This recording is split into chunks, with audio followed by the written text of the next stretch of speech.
Bon les gars, si vous connaissez un peu ce titre, vous devez vous dire mais what the fuck, comment on peut comparer ces deux œuvres? Et je vous dirais qu'on peut tout comparer, donc c'est parti pour mon avis sur ces deux mangas et je vous dirai lequel j'ai préféré des deux.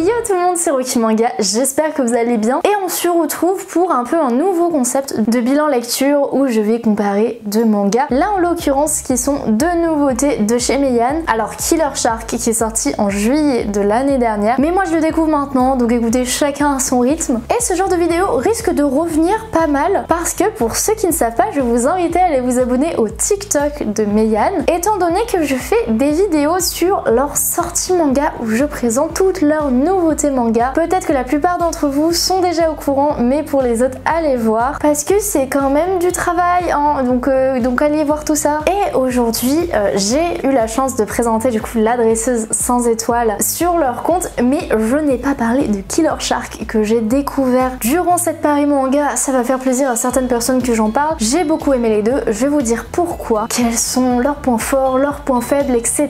Donc n'hésitez pas à rester jusqu'au bout. Et avant de commencer, je vais vous lancer une petite astuce pour avoir 3 mangas pour 10 €. Et oui, et cette astuce marche même sur les mangas neufs. Pour ça, rien de plus simple, vous vous inscrivez au club R sur Rakuten, c'est gratuit, vous rentrez juste votre mail et sur votre panier, bah voilà, vous rajoutez vos petits mangas que vous voulez et sur votre panier, vous rajoutez ce code-ci et vous aurez du coup moins 10 € des 20 € d'achat. Ça me fait plaisir, ne dites pas merci. Non, ça me fait plaisir surtout parce que je touche une com, sinon je serais clairement pas aussi contente.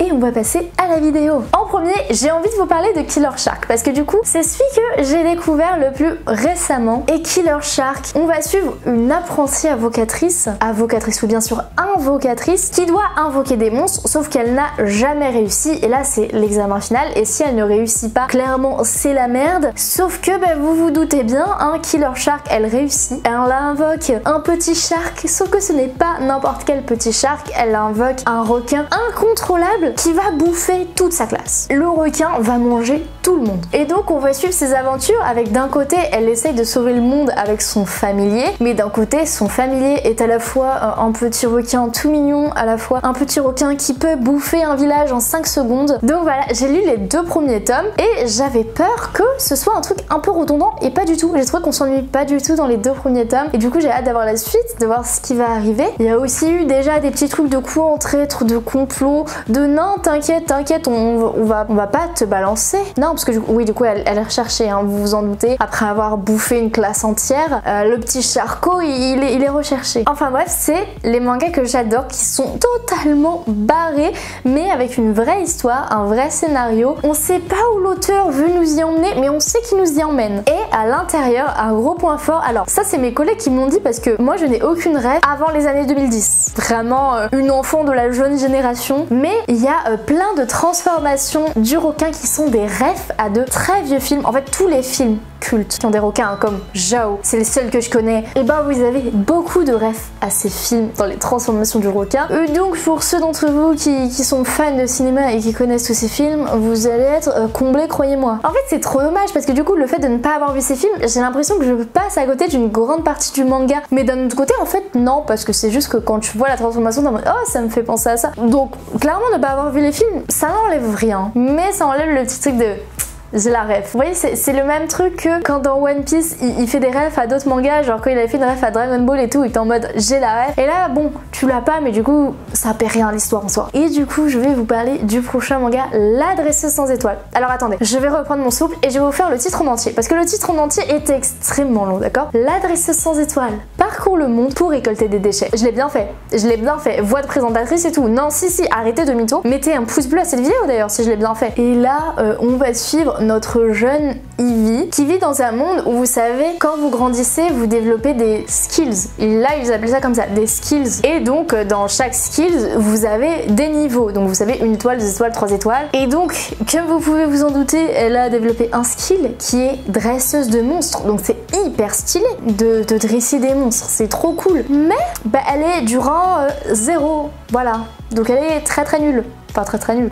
très très faible. Et donc on va suivre ses aventures où elle va se balader justement de décharge en décharge. Alors pourquoi elle fait ça? Elle ne l'a pas choisi, hein. C'est que vu qu'elle était nulle, on l'a virée de chez elle. On lui a dit frérot, tu sers à rien, dégage. Donc hyper violent, ça a l'air très joyeux mais du coup hyper violent comme début, mais ça a l'air hyper joyeux parce que ça l'est, parce qu'elle est en mode vous voulez pas de moi? Bah tant pis, bah je vais ailleurs et il y a des gens ailleurs qui voudront bien de moi. Donc elle est là, elle voyage et elle va rencontrer son premier familier, le petit slime. Eh, ça parle tous les deux de familier, je me rends compte en fait c'est pas si éloigné que ça. Elle va trouver quelqu'un qui lui ressemble beaucoup, un petit slime tout mou qui normalement a une survie de quelques jours et ils vont faire équipe et en fait c'est pas une si mauvaise raciste que ça, voilà. Je vous le dis, le slime survit plus que 2 jours parce que elle est pas si nulle et qu'elle va faire le tour des décharges pour essayer à tout prix de le sauver. Est-ce qu'elle va y arriver ou pas, ça vous le verrez, mais en tout cas j'ai adoré petit manga d'aventure, j'ai très hâte d'avoir le tome 2. Il me semble qu'il sort en mai. En général là toutes les prochaines sorties Meian ce sera fin mai, entre le 24 et le 30, enfin ça varie parce que vous connaissez les problèmes qu'il y a en ce moment, mais ce n'est pas du tout que chez Meian, c'est chez tous les éditeurs, les problèmes d'impression et tout ça, de transport et tout. Maintenant on connaît, les mangas peuvent être reportés à la dernière minute, c'est comme ça, maintenant il faut l'accepter, hein, vraiment. Mais c'est pour ça que j'ai l'impression, je sais pas si vous voyez, mais quand vous regardez par exemple sur Manga Collect les sorties, en général il y a que les sorties sous 3 mois qui sont annoncées, il n'y a pas les sorties sous plus, parce que je crois que maintenant on peut pas trop prévoir, voilà, on peut prévoir à partir du moment où elle est arrivée à l'imprimeur et l'imprimeur nous dit bah ok le manga sera prêt dans 1 mois et demi, 2 mois, mais je crois qu'on peut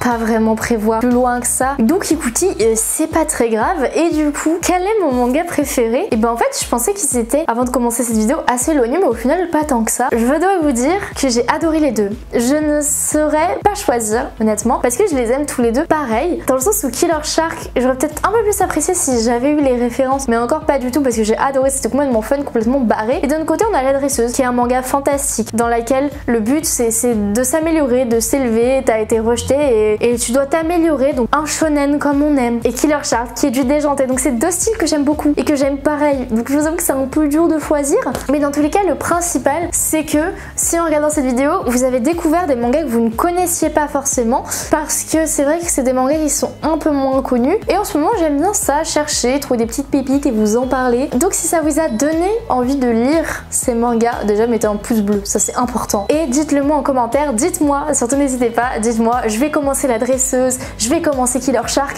ça me ferait super plaisir. Et ben moi ma vidéo est terminée, j'ai fini de vous parler de ces œuvres, que vous les ayez aimées ou pas, moi je les ai adorées et j'ai adoré vous les faire découvrir. En tout cas merci à tous d'avoir regardé et moi je vous dis à très bientôt dans de prochaines vidéos, bye bye.